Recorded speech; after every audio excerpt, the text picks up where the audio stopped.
1h52, estamos de volta com o Gazeta Entrevista. Vamos continuar aqui a conversa com o Vitor Augusto e com a Irleide Portela.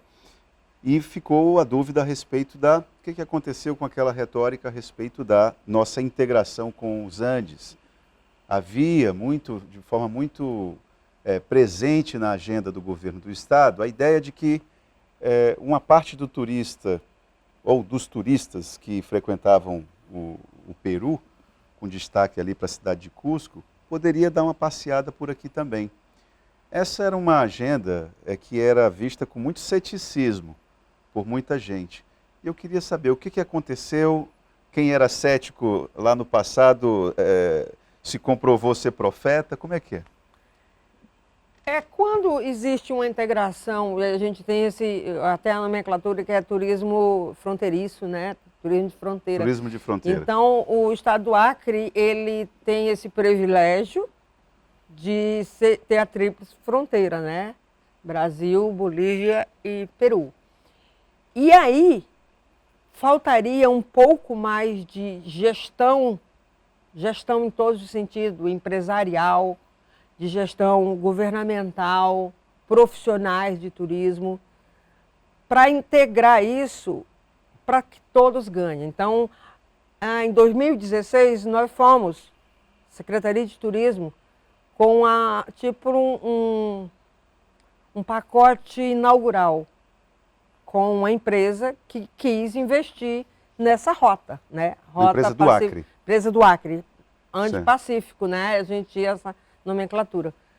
E deu certo, né? Tipo assim, houveram vários tipos de pacotes, houve um fluxo muito grande, pessoas começaram a ir, jornalista, eu sei bem que o nosso querido amigo Diego Gugel foi de carro e teve um bom fluxo. Aí houve uma parada por conta de manutenção da carreteira, de infraestrutura, dos empresários acreditarem e que não adianta só nós, acrianos, irmos para lá, que precisa que eles também venham nos visitar. Exatamente. Então, tem que ter ainda uma construção diplomática e bem política acertada, que é o que nós estamos retomando agora, né? Também tinha a ideia de que se utilizasse a rota acreana e não via Mato Grosso do Sul, também tinha isso. Exato. E também integrando com Mato Grosso do Sul, mas sempre passando o portal de entrada sendo o Acre, inclusive para os outros estados brasileiros. E qual o gargalo? O gargalo foi, tipo assim, o empresário não teve um grande incentivo quanto a custos, né? Mesmo que você, para chegar no Acre, há um desgaste quando ele por terrestre e em avião, porque ele poderia vir também para cá. Então, mas Irleide, já que tem alguns custos que você está colocando, Vitor, o que caberia, por exemplo, a uma decisão de ordem política que pudesse intervir nesse nível de debate para que os custos diminuíssem? Tem alguma coisa que os políticos podem fazer? Tem tudo a ver, então, porque assim, o Estado ele não pode caminhar só. Então, ele também depende dessa diplomacia de quem está lá em cima, como os senadores que nós temos, os deputados federais, na questão como é que você vai investir num setor, numa área onde os custos são altos. Se você não tem nenhum tipo de reposição, porque poderia ser feito esse diálogo da bancada federal para tentar diminuir esses custos e tornar algo mais atrativo. Porque, querendo ou não, vem empresas para cá, se instalam aqui, gera-se emprego, gera-se renda. Como a Irleide colocou, isso há 10 anos já foi tentado estabelecer, foi se caminhando aos poucos, mas o que falta de fato também é a conscientização parlamentar. A ideia política é entender que o produto, turismo, é interessante para o Estado. Porque se não fosse interessante, não tinha outros estados que vivem basicamente somente do turismo. E o Acre ele tem esse potencial, porque ele tem esse corredor. A ideia é que você venha por outros estados, por terra, que fique aqui. Porque ficando aqui você gera renda, você gera algum tipo do turista vir investir aqui particularmente. Mas como é que você vai fazer isso se não temos a questão de recurso, um diálogo mais acima, para mantermos as estradas abertas, para podermos incentivar aquilo, que dê aquela continuidade, né? Alguns empresários até tentaram se juntar para manter o espaço aberto, porque viram aquilo interessante. Só que faltou esse outro olhar político também. E como eu coloquei anteriormente, somente o Estado, sozinho, querendo fazer, não dá. É necessário esse tipo de parceria. Em economia, o pessoal trabalha muito com a ideia, o conceito de acreditar em alguma coisa. Sim. É preciso isso, porque é subjetivo, não é concreto. Então, se não se acreditar, a coisa não vai acontecer, né, Irleide? Tem Não. isso também. Eu posso até dar um outro exemplo, que há 10 anos atrás, Cruzeiro do Sul, nós tínhamos a questão do tomate custar o quilo quase R$20. Aliás, o tomate era o símbolo disso. Foi preciso todo um trabalho, conscientização, para que mostrasse aquilo que era importante.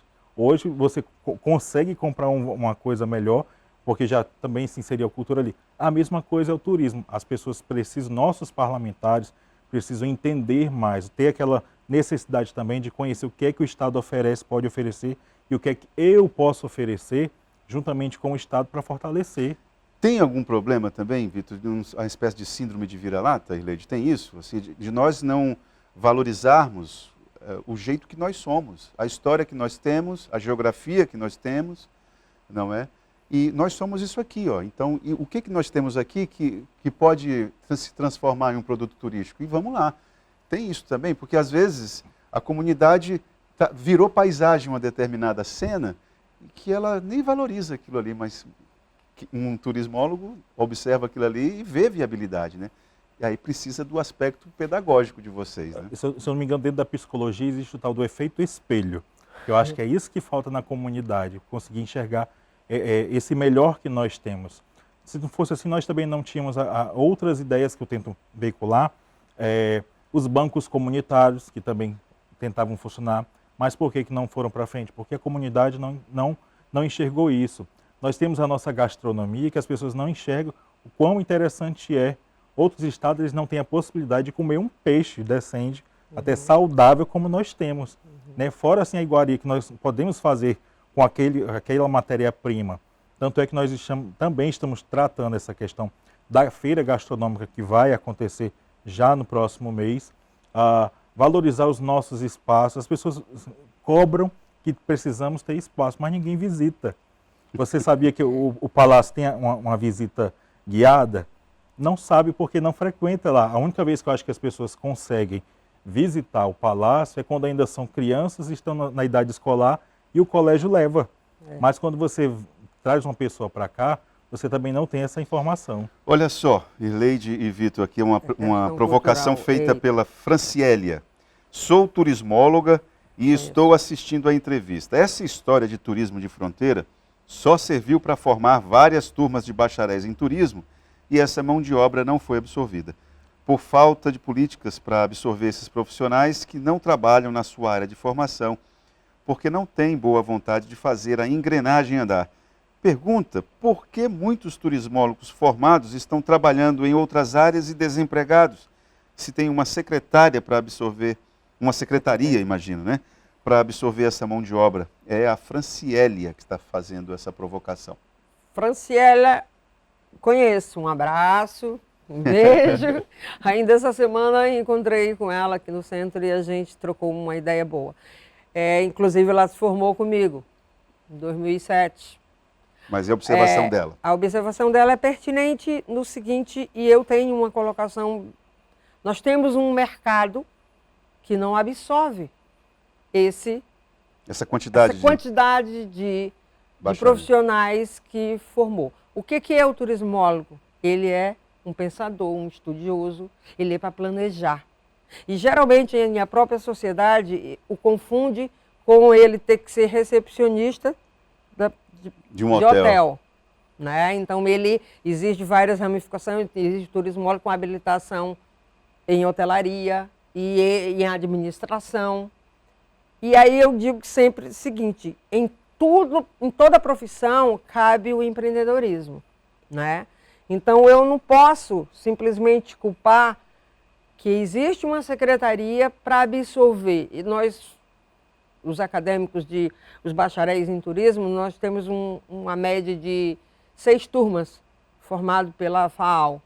Né? Então, quando tu tem um mercado já que vive do turismo, que com atividade de turismo, absorveria. Então, hoje, a maioria deles, todos estagiários na Secretaria de Turismo, que era o foco, né? Não existe uma Secretaria de Turismo municipal, todos estagiários dentro da Secretaria de Turismo, a sua maioria. E o que cabe àquele profissional?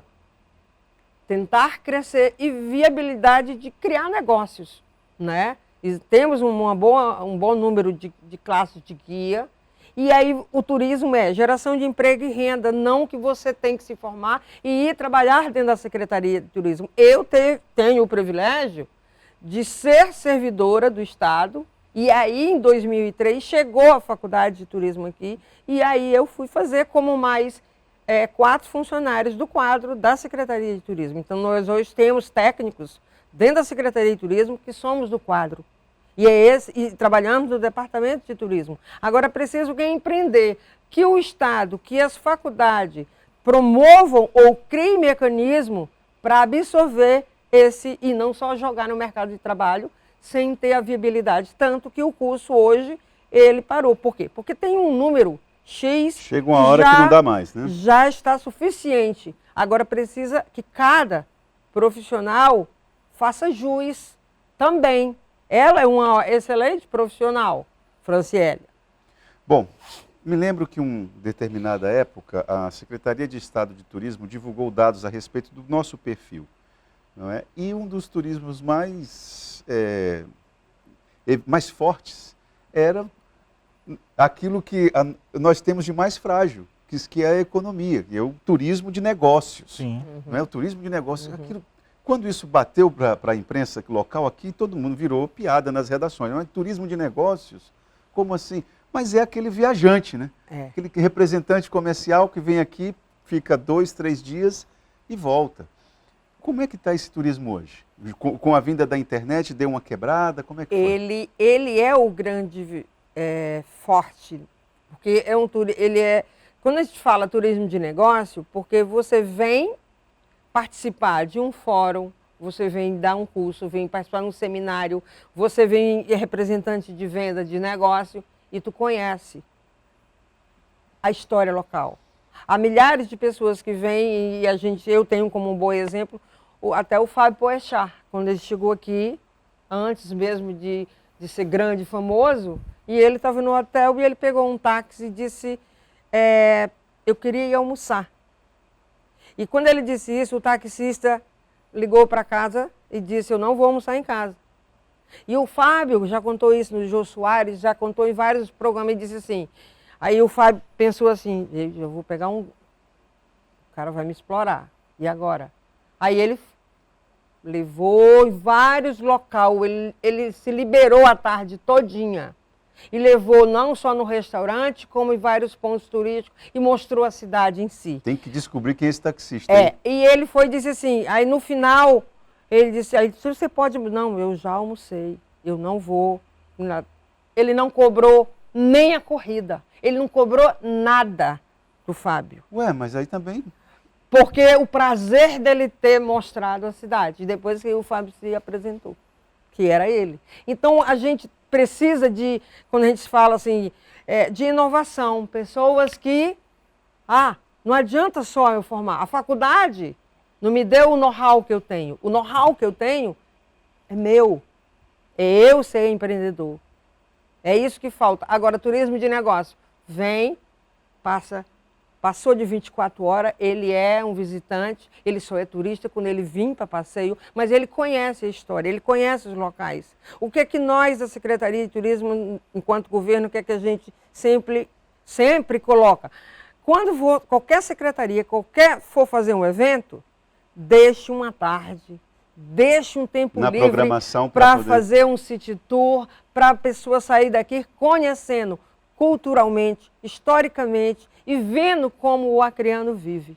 Na pandemia, então, dá para se ter uma noção, um comparativo.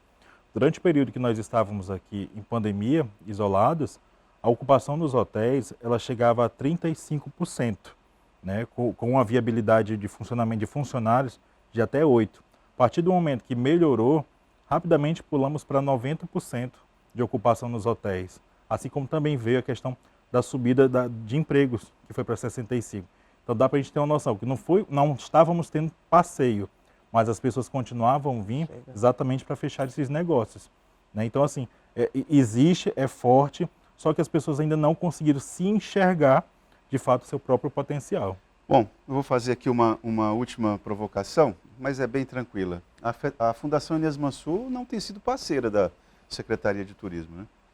Ela tem sido uma grande parceira. Mas como? Com tanto de espaço fechado? O problema, Itan, se dá pela questão da burocracia, né? Já temos algumas conversas sendo feitas já de longa data com a FEM, mas quando chega na hora da liberação, a gente esbarra na burocracia. Infelizmente, tivemos a questão da pandemia, porque não deu para funcionar. Me perdoe, eu estou só falando isso porque eu estou pensando no taxista. Sim, se esse taxista hoje, que pegou o Fábio Poechat, se ele for uma mesma experiência, ele praticamente não tem aonde levar o cara. Sim. Não é? Sim. Está complicado. E aí temos até um outro trabalho também, tá, dentro dessa questão que você está falando dos pontos. A Secretaria ela está trabalhando a divulgação dos pontos que estão funcionando, porque as pessoas têm a mania de passar e às vezes está o portão só no ferrolho. Mas hoje em dia a gente precisa, querendo ou não. Mas está funcionando. Nós temos o Museu da Borracha, que ele abre das 8 e funciona até 1 da tarde. Temos o Palácio, que é das 8 da manhã até as 17 horas, funcionando para visitação guiada. Temos o Caxinauá, enfim, temos vários lugares que as pessoas precisam tirar um dia pelo menos para ir conhecer. Claro que a maioria durante a semana, mas pensando nessa divulgação. Vitor e Leide, eu preciso... Eu complementaria o que o Vitor está falando, no sentido de que a FEM, ela enfrentou também problemas, né? Mesmo com o seu quadro permanente, igual a secretaria, etc.